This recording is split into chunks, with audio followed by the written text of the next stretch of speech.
In a packed courtroom, a white cop slapped a disabled black boy right in front of the judge. Jaylen Ward, just 14 and barely able to walk, said nothing. That silence cost him his dignity, and almost his future. But what no one in that room knew, especially the cop, was that the man sitting quietly in the back wasn't just a relative. He was Jaylen's father. And he wasn't just anyone. He ran covert missions for the CIA. So what happens when power doesn't yell, but waits for the perfect moment to strike? Comment below, and let's step into the story that left a courtroom frozen. The courtroom was too quiet for a place that just had a child dragged into it. You heard the cuff's first metal clinking against bone before you saw the boy. Jaylen Ward, 14, black, wearing a hoodie 2 sizes too big, limped into courtroom 2B with one shoe dragging behind the other. His left leg didn't work right. He moved like every step reminded him he didn't belong. But that wasn't what made people stare. It was the silence. He didn't say a word, didn't cry, didn't plead, not once. The bailiff barked Docket 5 Jaylen Ward loitering near Roosevelt Middle, as if he was calling up a serial offender.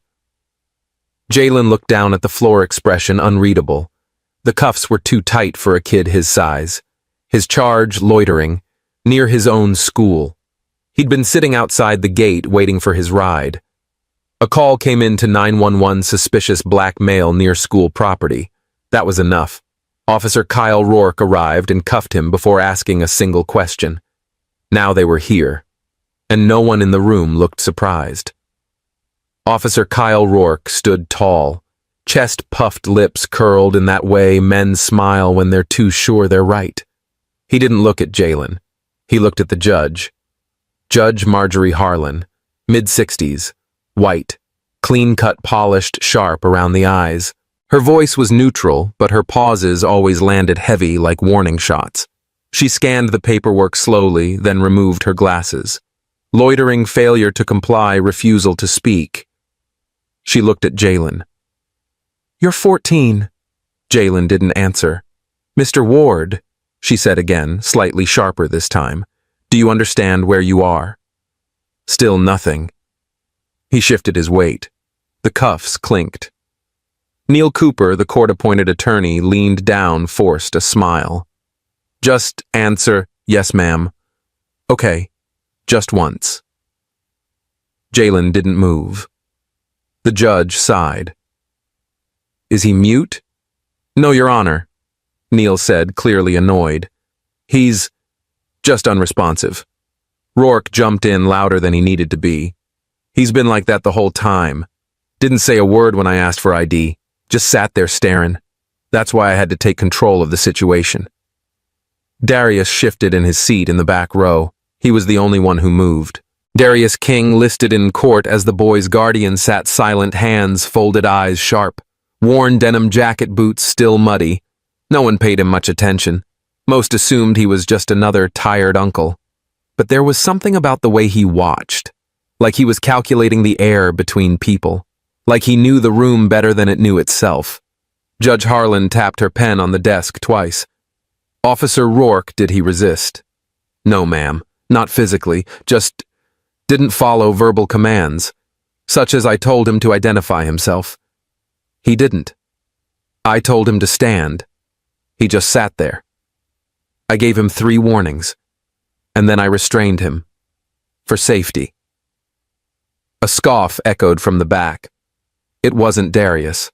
It was a woman, Mrs. Sanders, mid-50s community volunteer, seated behind the bar. "That boy couldn't threaten a fly," she muttered. "He's half the size of that man." Judge Harlan slammed her gavel. "One more outburst and you'll be removed." The courtroom fell silent again, but something in the air shifted. The tension had found a crack and was starting to pour in. Judge Harlan turned back to Jaylen. "Young man, you are in a court of law. You are expected to participate in your own defense. Now, do you have anything to say?" A pause. A long one.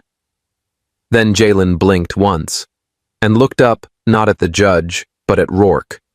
And for the first time he spoke. Quiet, even. Just 3 words. Is this normal? The courtroom froze. Even Rourke flinched just barely. Judge Harlan narrowed her eyes. Excuse me. Jaylen's voice didn't rise. Getting arrested for sitting. Getting hit for staying quiet. Is this what people expect? Neil tried to interrupt. Let's not. But the judge raised a hand. Rourke straightened tone defensive. Don't twist this. You didn't respond. That's suspicious behavior. Jaylen tilted his head. Silence is now a crime. That was when Darius leaned forward, hands still folded, still quiet. But the look in his eyes said more than words could carry. The courtroom had shifted, and no one knew it yet. But Darius did. He'd seen what happened when power goes unchecked. And he hadn't come here today to watch. He came to end it. Jaylen stood still. Not stubborn, not scared, just still. The cuffs had left faint red marks on his wrists, and the courtroom lights made them look worse than they were. But it was his silence that filled the air like smoke, thick, uncomfortable, hard to ignore. Officer Kyle Rourke stepped closer, boots tapping sharply against the cold tile. His jaw clenched. His lips curled in that familiar smirk, the one that always came before something went too far. He leaned in, voice low. You think this is a joke, boy? You think I'm playing with you? Jaylen didn't flinch, didn't blink, didn't breathe. Neil Cooper. The court-appointed defense attorney cleared his throat. His chair squeaked as he shifted awkwardly. He opened his mouth, then shut it again. He wasn't paid enough to get involved. Kyle's voice rose now, cutting across the quiet courtroom. I said, answer me. What were you doing outside that school? Jaylen just looked ahead, his lips sealed. A pause. Then, crack. The slap echoed like a gunshot. Kyle's palm connected with Jaylen's cheek, whipping his head sideways. A sharp red mark bloomed instantly across the boy's face. Jaylen staggered just slightly, but he didn't fall. He didn't cry out. He didn't speak. He just slowly turned his head back to center. His lip trembled, but not from pain, not from fear, from disbelief. The courtroom froze. No one moved. No one spoke. And then, from the gallery, a voice rose, sharp, quivering, furious. You slapped a disabled child? A white woman stood mid-50s, tight gray bun, and a church dress. Mrs. Sanders, she pointed straight at Kyle. What the hell is wrong with you? He can't even stand straight. Gasps rippled through the courtroom. You're supposed to protect people, not abuse them. That's someone's son. The judge didn't blink, didn't move. Mrs. Sanders turned to her fellow bystanders. You all saw that, and you're just gonna sit there. 2 guards began to approach her. She stood her ground. Don't touch me, she snapped. I'm walking out on my own. But let me say this first, if this is what justice looks like now, I want no part of it. And then softer almost to herself. He's just a boy. As she was escorted out, her words hung in the air like smoke that wouldn't clear. The silence after was worse than the slap itself. Sharp, brittle, unnatural. The Judge Marjorie Harlan finally looked up, but not at Kyle, not at Jaylen, at her clock. She scribbled something meaningless on her notepad, then cleared her throat. Proceed. That was all. Neil Cooper leaned toward Jaylen, voice barely a whisper. You okay? Jaylen didn't look at him. He didn't look at anyone. In his mind, he heard his mother's voice, soft, firm, tired. Never let them see you cry, Jay. His lip bled slightly, but he didn't wipe it. He just swallowed hard. At the back of the room, Darius King hadn't moved, still sitting, still silent. But his hands gripping the edge of the wooden bench had started to shake, not with fear, with restraint. His knuckles turned pale, his jaw set tight. The room didn't notice him, didn't want to notice him, but he noticed everything. Kyle's proud smirk, the judge's disinterest, the cowardice on Neil's face, and the pain behind his son's still eyes. One breath. In. One breath. Out. He could still feel the weight of a satellite phone in his hands, hear the voice codes, see the men he once led into enemy territory without backup, without fear. That world had taught him precision. But this was something else. It was personal. And as the hearing resumed, Darius didn't look away. His eyes were locked on Kyle Rourke, and deep inside them something old and cold began to stir. That night, Jalen didn't sleep. He lay in bed with one earbud in, staring at the ceiling. The audio file he'd played 100 times was looping again, the same scratchy clip that barely ran 15 seconds. It was his own voice, childlike, unsure, recorded months ago. Testing. 1, 2. This is Jalen Ward. I'm trying this again. A pause. Then a whisper, I don't know who my dad is. But maybe he's someone. Click. End of file. He used to pretend that sending the audio into the void like a message in a bottle might lead to an answer. But nothing ever came back. Outside, a car passed by, its headlights slicing through the cracks in the blinds. He pulled open the drawer beside his bed and reached in slowly. Beneath an old comic book hidden inside a weathered shoebox was the only piece of his mother he had left a photo. She wore her Marine uniform like armor, smiling with tired eyes. One hand rested on the shoulder of a baby in a hospital blanket him. Beside the photo was something else, something he didn't look at often. A CIA badge, tarnished, worn, but real. He didn't know where it came from, only that it used to belong to someone she trusted, maybe even loved. Jalen stared at the badge, running a thumb over the faded gold lettering. He'd asked Darius once before, years ago, about his father. The man had deflected, changed the subject, said he wasn't one to dwell on ghosts. But tonight, the silence was louder than ever. Jalen walked quietly into the living room, dragging his left leg slightly. Darius sat in the corner chair, reading a file, something in code, probably. He didn't look up. Jalen didn't speak right away. He just stood there. Until finally he asked, "Did you know him?" Darius looked up slowly. "Who?" "My father." A long beat. Then another. Jalen held up the badge not as a weapon, but a question. "I found this in Mom's stuff. She always said he was a hero, a ghost, someone important. But she never said a name." Darius leaned back, exhaled through his nose. "She wasn't wrong," he said softly. "So, you knew him." A nod. Jalen pressed harder. "Then why never tell me?" Darius closed the file on his lap and rested it on the table. "Because knowing someone's name doesn't always help you understand who they are," he said. "And sometimes the truth changes things." Jalen's jaw clenched. "That's not fair." "No," Darius agreed. "It's not." There was something different in his tone now, not cold, not harsh, but tired, like a man who had walked too far, carrying too much. "You think I didn't want to tell you?" Darius continued. "You think it was easy watching you grow up with questions I couldn't answer?" "Then why didn't you?" Jalen's voice cracked. Darius looked at him carefully. "You never asked." That hit harder than the slap in court. Jalen stepped back, shaking his head. "That's not true. I asked you 100 times. You just didn't want to say it. Because I didn't know if you'd be safer with the truth or without it." Jalen held up the photo. "You think I'm safer with this? A ghost? A mystery. People look at me like I'm broken. At school, at court, even today. You saw what that cop did. And you just sat there." Darius's eyes darkened. "You think sitting still means doing nothing," he said, voice low. "You think silence means surrender." Jalen didn't respond. "I saw what happened," Darius said.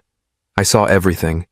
And believe me, Jay, that man has no idea what he just stepped into." The room went quiet. Then Jalen sat down across from him, Softly he asked, "Was he like you?" Darius paused. "No," he said finally. "He was more and less. He made choices. Some good. Some he never forgave himself for. But when it mattered, he did the right thing." "Did he love her?" "He never stopped." Jaylen blinked. "Did he love me?" Darius didn't answer right away, then more than his own name. They sat in silence after that, not heavy, not awkward, just still. Jaylen leaned back, looking again at the badge, and for the first time it didn't feel like a dead end. It felt like a beginning. It was just past midnight when Darius's phone lit up with a name he hadn't seen in over a decade, Nolan Reyes. He didn't answer right away, just stared at the screen at that name pulsing like a warning flare from another life. He finally picked up. Still burning the midnight oil came a voice gravelly familiar but sharper than he remembered. Only when ghosts call, Darius replied quietly. There was a long pause. Then Nolan said, "It's out. The video. The slap. It hit local news an hour ago. Now it's going national." Darius didn't even blink. "How bad?" "Worse than you'd guess. Civil rights blogs picked it up and someone recognized you sitting in the back. Not by name yet. But it won't take long. Some folks at Langley already talking. Saying, 'Didn't King go dark?'" Darius closed his eyes. What do they want? What they always want. Nolan sighed.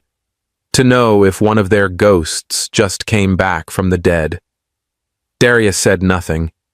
Nolan hesitated, then softened. "D, if you're really done hiding, now's the time to say it, because they'll come knocking. And not for tea. I'm not ready to talk," Darius muttered. "I wasn't asking you to talk," Nolan said. "I was asking if you're ready to fight." Silence. Then click. Darius ended the call. He stood slowly across the room in bare feet. Past the shelf of framed photos, one of Jaylen on his tricycle, another of a woman in fatigues, her smile the only light in that uniform. He reached the back wall and knelt by the old floor safe. He hadn't opened it in over a decade. His hand hovered over the keypad. JALEN06. The door clicked. Inside lay a single manila folder, one faded photo, one clearance badge, and a name he hadn't spoken aloud since the day he vanished. Commander Darius King, Central Intelligence Agency, Black Cell Unit, Level 9. Clearance. The badge still smelled faintly of dust and steel. His face stared back 10 years, younger. Eyes, colder. Underneath the ID Operation Hollow Flame, that was the last time he'd been activated. A covert rescue in Syria, 4 hostages including a U.S. diplomat, an embedded double agent leaking locations, no backup, no margin for error. They made it out, but his wife didn't. The debrief had said friendly fire, but Darius knew better. They were burned before boots even hit the sand. He'd carried her body out himself. No ceremony, no press, just silence. And in that silence, he'd made the only decision that ever felt like truth. He quit. Not officially, ghosts don't get resignations. He disappeared. Faked death. Burned papers. Took custody of Jaylen as guardian, not father. Hid in plain sight. Enemies, he once said, look for bloodlines, not birth certificates. It worked, for a time, until a courtroom cop named Kyle Rourke raised his hand. That slap across Jaylen's face hit Darius too, harder than any ambush, any bullet, because this enemy didn't wear a foreign flag or shout in Arabic. He wore blue. He smiled. He called it justice. Darius shut the safe and locked it again. But inside, something had come undone. He returned to the table and sat in the quiet. His eyes settled on Jaylen's sleeping form on the couch. Peaceful. Unaware. He whispered aloud more to himself than anyone. Darius King. It didn't feel strange. It didn't feel dangerous. It felt earned. His mind slipped back to the moment he first held Jalen in his arms. His wife, bruised but beaming, had whispered, "He's got your silence, Dee. God help him." He had kept the silence all these years, shielded Jalen from headlines, enemies, and shadows. But maybe now, maybe God needed him loud. He picked up the badge, let it rest in his palm. From the other room, a small voice startled him. Uncle D. Darius turned. Jalen stood in the doorway, one sock missing, rubbing his eyes. "You okay?" the boy asked, blinking in the dark. Darius hesitated, then nodded. "Just thinking." Jalen shuffled closer. "You never sleep when you think." A soft smile tugged at Darius's lips. "Go back to bed, son." Jalen paused, then asked almost too softly, "Uncle D, did you ever do something bad?" But for a good reason. Darius stared at him, the words catching somewhere deep, then finally whispered, "Yeah, once." The boy nodded like he understood more than he was supposed to, then turned and disappeared back into the shadows. Darius stayed there holding the badge, eyes burning with memories and something sharper. Resolve, the kind that doesn't fade, the kind that wakes the dead. Most revolutions don't start with a roar. They start with a single click. That's how this one began, deep in the basement server room of County Hall, where Bryce Lohman, the youngest IT analyst on the payroll, stayed late to run routine system checks. Except that night, something wasn't routine. Buried inside the backup logs, Bryce noticed a red flag entry marked Media Suppression Protocol, flagged for auto-deletion. It shouldn't have been there. No one outside federal agencies even had access to that protocol. Curious, Bryce ran a restoration sweep. It took 2 minutes. Then, there it was, grainy footage courtroom angle. The courtroom. That moment. A teenage black boy in cuffs. A white cop towering over him. And then, the slap. Unfiltered. Unedited. Raw. Bryce didn't blink. He just watched the entire room freeze on screen. He checked the system activity log. Someone had tried to delete it 12 minutes after the incident. Name redacted. Untraceable. But the motive was clear. Cover-up. Bryce knew he shouldn't move the file. He knew forwarding it violated every contract clause he'd signed. He also knew something darker. If he didn't, the whole thing would be buried. So quietly, he uploaded it to an anonymous account on Liberty Chain, a civil rights forum that had leaked police body cam footage in the past. He added a single line of caption. He never raised a hand, and this is what they did. Touch justice. For Jalen. At 2:14 a.m., the post went live. By 3:42 a.m., it had 12,000 shares. By 6:00 a.m., the hashtag #JusticeForJalen was trending nationwide on X, formerly Twitter, igniting debates, protests, and think pieces. The world saw it and couldn't unsee it. Mainstream networks picked it up by mid-morning. Talk shows played the footage on loop. Civil rights lawyers called for immediate investigation. Public schools released statements about inclusive community values. And someone at the Department of Justice made a quiet phone call to Internal Affairs. But in a quiet corner of the courthouse, Kyle Rourke wasn't impressed. He watched the clip on a borrowed phone jaw, tight fists clenched. By noon, he was storming through the employee parking lot straight to the back office, where Bryce usually kept to himself. He found the kid at his desk typing nervously. Bryce Lohman. Kyle said, leaning on the cubicle edge like a cobra, coiled and smiling. "Mind if we talk?" Bryce turned, startled. "Officer Rourke." Sure." Kyle crouched beside him, voice low. "You don't know what you just started," he said. "That footage. That was an internal record. Classified. Someone like you doesn't survive messing with things like that." Bryce's throat tightened. It was already flagged. Someone tried to delete it. Kyle leaned in so close Bryce could smell the breath mints. That someone knew what was best. You don't. And then with a smirk, Kyle added, You're young.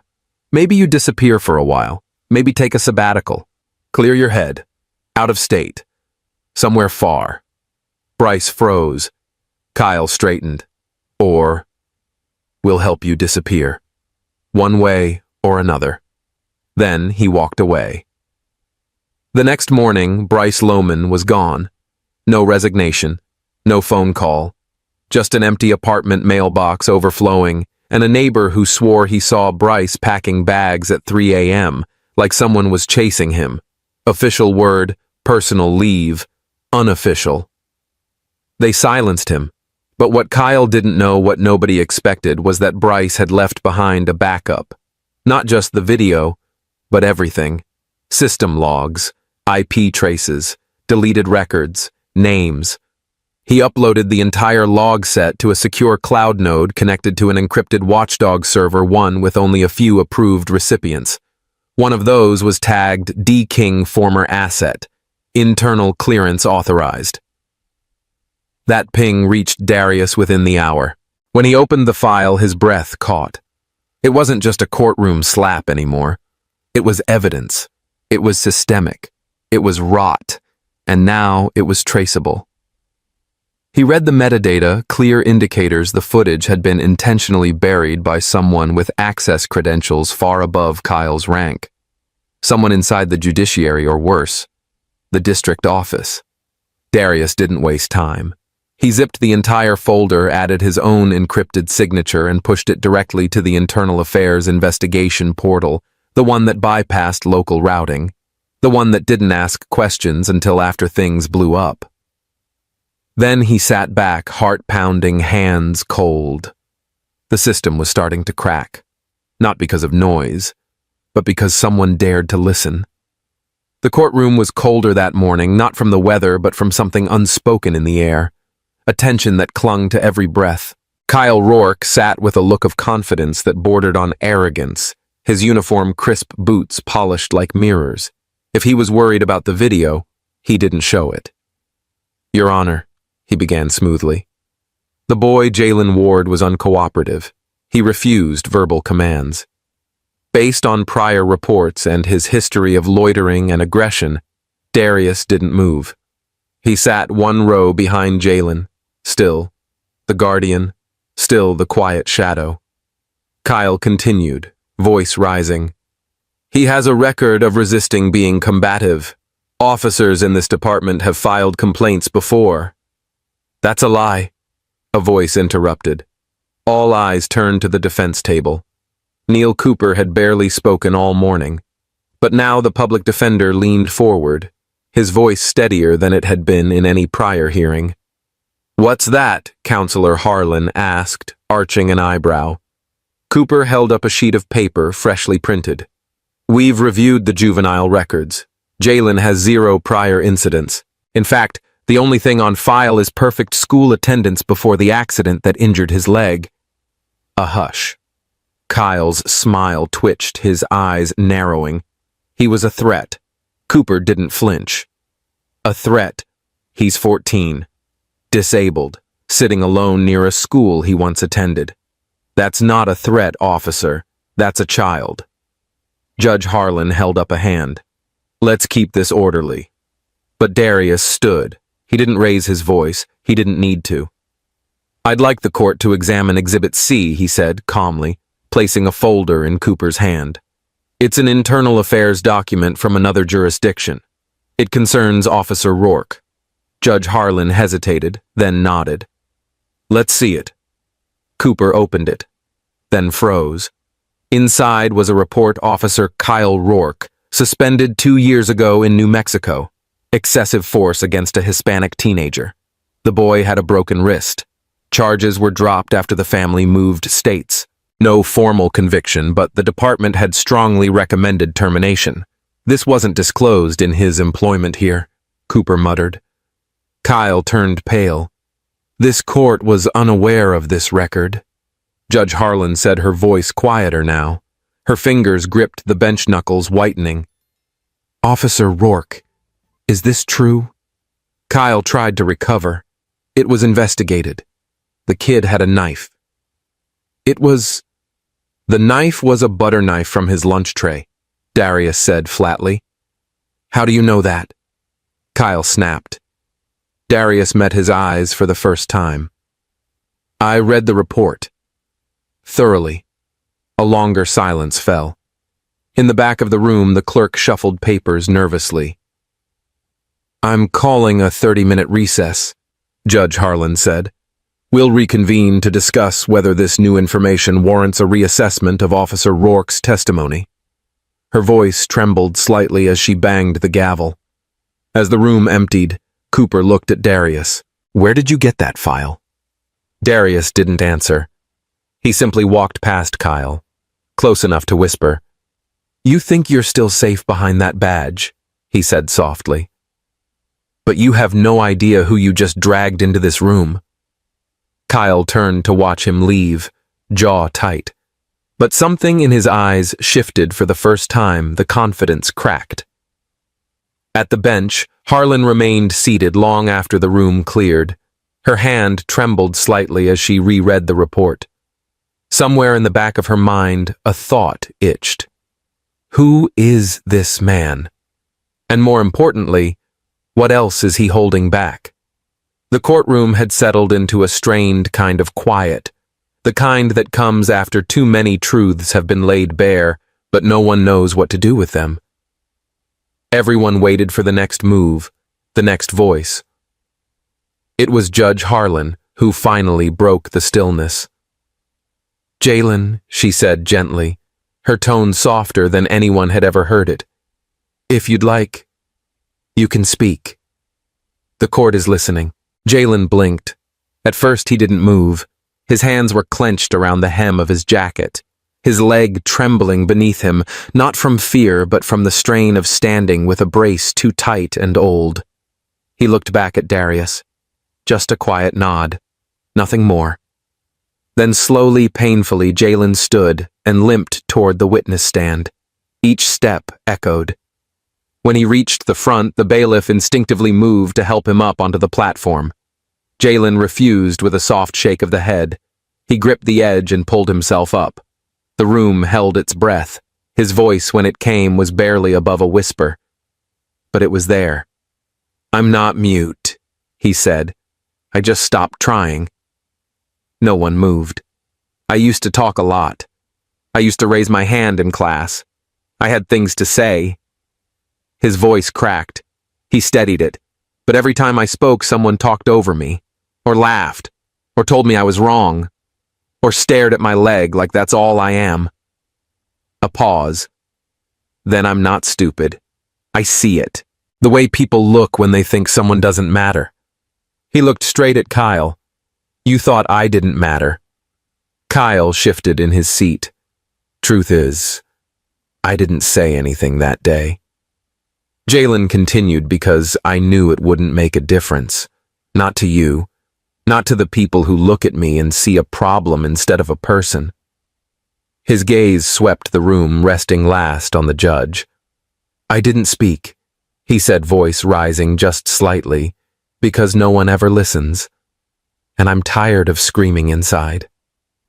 In the hallway just outside the courtroom, Mrs. Sanders stood with her phone clutched to her chest, eyes glossy. She had been following every update since being removed from the hearing. When the live stream reached Jalen's testimony, she froze. Then she broke down sobbing. Inside, no one interrupted. Jalen kept going softer now. "You want to know what I want?" he asked. "I want to walk outside and not be afraid of who's watching. I want to go to school without people asking where my dad is. I want to sit by a gate and not get arrested. I want to be seen. Really seen." He stepped down from the stand, slowly limping back to his seat. The silence clung even tighter than before. And then, the sound of a single sniffle. Then two. Even the court reporter paused, eyes damp. That clip, just 83 seconds long, was uploaded to Twitter within the hour. No one knew who first shared it. But by sundown, it had already been viewed over 400,000 times. The caption under nearly every repost was the same. He finally spoke, and we all heard it. The courtroom was holding its breath. Then the doors flung open. 3 federal agents entered. No hesitation, no apologies. Their dark suits cut sharp lines through the stillness. One flashed a badge, raising his voice over the tension. Special Agent Marcus Vega, Office of Inspector General. We're here to deliver a federal unsealing order. Immediate effect. All heads turned to Darius King, still sitting, still quiet. The man in question is registered under the name Darius King, Vega continued. But his real identity is classified under Federal Intelligence Protocol. That classification ends today. Gasps broke out like thunder rippling under skin. This man, Vega said, turning slowly to the judge, served as Chief Strategic Commander for the CIA's Black Cell Division. Codename Argo. Clearance Alpha. 12 years active. 5 covert operations saved American lives without a trace. He left the agency after losing his wife in Operation Silent Thorn. We unseal him today, because this case compromised everything he gave up to protect. The words hit like a punch to the ribs. Kyle Rourke, who had been reclining just moments ago, now stiffened like a statue made of shame. "What the hell is this?" he muttered under his breath, eyes darting for an exit. His palms were sweating. The judge blinked once. Then again. Her lips moved, but no words came. She reached for the gavel, then stopped midway. "Is this some kind of mistake?" she whispered, not to the room, but to herself. Even the bailiffs looked frozen. This man," whispered a juror. "He's just been sitting there all along. He's been protecting someone." Another murmured. "The boy." Jalen sat still, his hands folded tightly, his body tense, but his eyes locked on Darius. "You lied to me," Jalen said quietly. "All this time. You were more than just my guardian." Darius rose. His coat fell behind his shoulders like the closing of a curtain. No badge, no gun, just the weight of history in his stare. He looked at the boy not with guilt, but with sorrow carved deep into his jaw. "I didn't lie," Darius said, voice low and steady. "I just chose silence." Why Jalen's voice cracked. "Why didn't you ever tell me?" Darius looked at him, looked through him. "Because heroes die." "Jalen," he said, "and I couldn't afford to be one, if it meant losing you too." The room was so silent even the walls seemed to hold back sound. The prosecutor, his face pale, stood up and addressed the court shakily. "Your Honor, the state respectfully withdraws from this case effective immediately pending federal jurisdiction review. We had no knowledge of this background nor the circumstances surrounding Mr. King or the minor." He sat back down like his legs had stopped working. Jalen rose from his chair. His voice trembled, but his words were steel. "All this time, I thought I was just a problem, a mistake. I didn't know. I came from something that strong." Darius turned to face the courtroom, no longer invisible. "You saw me as a shadow," he said, his voice calm. "But the truth, I helped build the light you hide behind." Judge Harlan finally spoke, barely above a whisper. I didn't know." Darius's eyes narrowed sharp and unmoved. "You didn't want to." Silence. Then, a woman in the back began to clap. Slow, steady, Mrs. Sanders. One by one, others followed. Not applause for victory, but for truth surviving the silence. And outside those courtroom walls, the internet was already on fire. Darius King. The boy who spoke. Black Cell unsealed. And one headline spreading faster than any others. CIA commander sacrifices. Identity to defend. Disabled black teen reveals he's the father. The courtroom sat in a rare stillness, as if even the walls were listening. Darius hadn't said a word since revealing who he was, but he didn't have to. The name Darius King had already done what no raised voice could. It stirred every unspoken rule, every hidden file, every blind eye that had looked away for far too long. By the end of the week, the impact began to show. Investigators launched a full audit into Judge Harlan's docket. What they found sent tremors through the entire system. 37 cases over the past 4 years, where children of color, particularly with learning or physical disabilities, had been fast-tracked through juvenile court with limited legal counsel and questionable police testimony. Many of those cases had one name in common: Officer Kyle Rourke. He was arrested within 48 hours. No press conference, no warning, just 2 federal agents showing up at his home in the early morning telling him to put his badge down this time for good. As they led him to the car, someone in the neighborhood filmed it on their phone. The clip went viral before sunrise. Kyle's once proud glare had cracked. His voice trembled as he muttered, "I was just doing my job." But no one clapped. No one nodded. The world had changed overnight. In the courtroom, Prosecutor Neil Cooper requested to speak. He stood shoulders heavier than before, eyes not on the bench but on the floor. "I didn't hit that boy," he began. "I didn't threaten him or mock him, but I also didn't stand up when I should have. I didn't speak when silence made me safe." And that he paused, swallowing hard, that may be the worst harm I've ever caused. Jalen was in the room when Cooper said that. Sitting quietly, legs crossed, his cane resting beside him. He didn't say anything, but he nodded. And in that simple movement, something passed between them.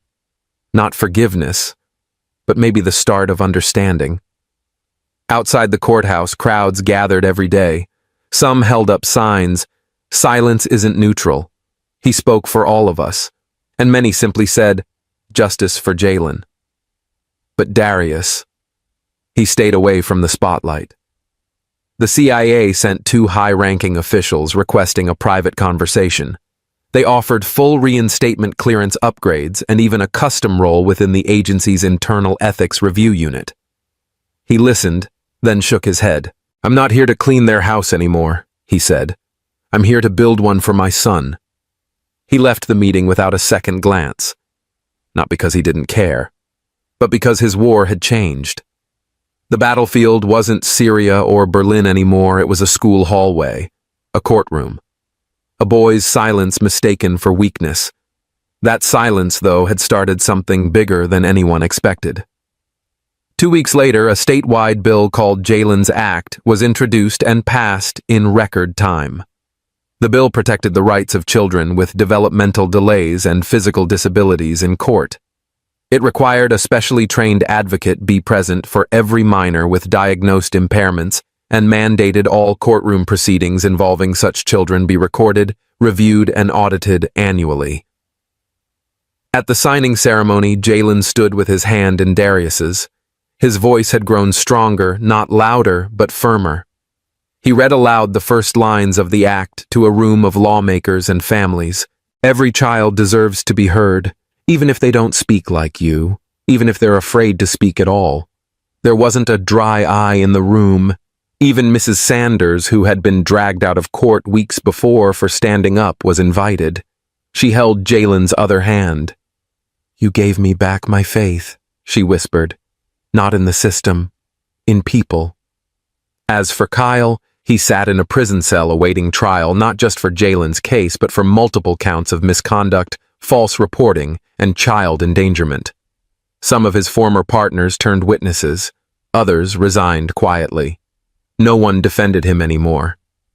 One of the more haunting clips from the hearing came from a teenager named Eliana, once processed through Kyle's report 2 years ago. Her voice was shaky as she testified. "They told me I was trouble because I talked too much.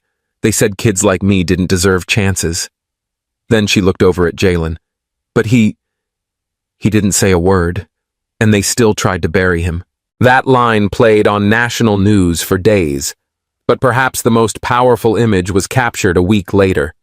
It was quiet, unplanned. A local photographer caught Jalen and Darius walking past the courthouse. Just the two of them. No crowd, no fanfare. On the stone steps behind them, someone had painted in chalk, "Let silence never be mistaken for weakness again." The courtroom was packed. Not with noise, not with chaos, just breathless anticipation. You could feel it in your chest like the air itself was holding its breath. Jalen sat beside Darius upright, his cane resting against the bench. His posture wasn't perfect, but it was firm, grounded. He wasn't hiding behind it anymore. He wasn't hiding behind anything. The judge took her time flipping pages, clearing her throat, glancing at the room like she knew the weight of what was coming. In the matter of State versus Jalen King, she began. This court finds the defendant not guilty on all charges. There was no outburst, no applause. Just silence, pure and reverent. The kind of silence that didn't come from shock, but respect. Jalen didn't flinch. He took a slow breath and then did something no one expected. He stood. No help, no cane, no hand on his shoulder, just him. Every step he took was uneven but steady, each one a quiet defiance against everything that had tried to break him. He turned toward the gallery, toward the very people who once stared at him with doubt or pity or indifference. This time they all stood, not by command, not because they were told, but because something in their spirit demanded it. A room full of people stood for a boy they once overlooked. Darius stepped beside him. He held something in his palm, small, worn, familiar. The CIA badge, that same cold metal that once gave him the power to change nations, now felt too heavy in his hand. "This used to be the only way I could be heard," he told Jalen. "But you—" He paused, his voice tight. "You made them listen without needing this. Your voice is louder than mine ever was." Jalen looked down at the badge, then back at Darius. "I don't want it," he said gently. "I just want you." Darius closed his eyes and nodded, slipping the badge back into his pocket for good. The two walked out of that courtroom together side by side. No guards, no press wall, just them. And as they reached the steps, Mrs. Sanders was there holding a small American flag and a sign that simply read, "He walked in alone. He walks out free." Jalen paused at the top of the stairs. Behind him, the doors slowly opened wider. More people began to step out. Former defendants, teachers, children with disabilities, families holding signs with Jalen's face and the words, "We hear you now."